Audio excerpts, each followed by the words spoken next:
ফেরাউন বেঁচে ছিল ৯৫০ বছর। কোন কোন কিতাবে লেখা আছে ৯৫০ বছর আয়াত পেয়েছিল, জানি না কত বছর পাইছিল। ৯৫০ বছরের ভেতরে একদিন তার সর্দিও হয় না। ও যেন বলতে না পারে যে যদি আমার অসুখ বিসুখ হইতো তাও তো আমি আল্লাহ তোমারে ডাকতাম।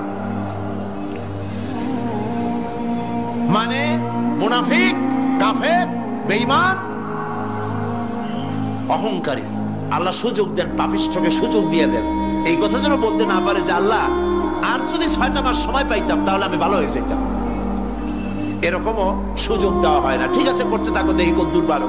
তারপরে তখন সীমা লঙ্ঘন করে করে একদম প্রান্তে এসে যায়, তখন দড়ির অপর প্রান্ত কার কাছে? কার কাছে? ঘুড়ি যত উপরেই ওড়ে, ঘুড়ির লাটায় ওই পেছনে একটা সুতা আছে, সেই সুতাটা আরেকজনের হাতে, ঠিক না? ঘুড়ি যতই মনে করুক যে আমি পাল্লা দিয়ে মঙ্গল গ্রহে যাব, যেখানে ঘুরি সেখানে যাব, ঘুড়ির এই অহংকার মিশে বেশি দূরে যেতে পারবে না, যেহেতু তোমার পেছনে একটা দড়ি আছে, সেই দড়িটা আরেকজনের হাতে। এই দড়িতে যখন টান দেওয়া হবে, কাছে ফিরে আসতে হবে, যেখান থেকে উৎপত্তি সেখানেই ফিরে আসতে হবে। ক্ষমতায় যে যখন থাকে তখন চতুর্দিকে অন্ধকার দেখে, মনে করে যে এ ক্ষমতা আর আমার হাত থেকে যাবে না, যা খুশি তাই করব। কিন্তু তোমাকে নিয়ন্ত্রণ করার আরেকজন আছেন, আছেন কিনা?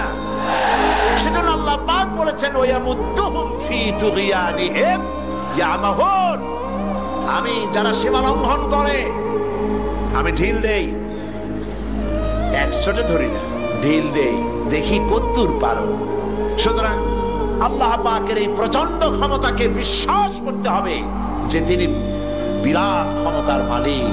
ফকিরকে আমির বানান, আমিরকে ফকির বানান, আবার প্রয়োজনে ইচ্ছে করলে পথের লোক ধরে কেউ চেনে না কেউ সরে না, আল্লাহ পাক ধরে নিয়ে বাদশা বানান। আবার যখন আল্লাহ নারাজ হন তখন ফাঁসিতে ঝুলায় দেন। পারেন কিনা? পারেন কিনা?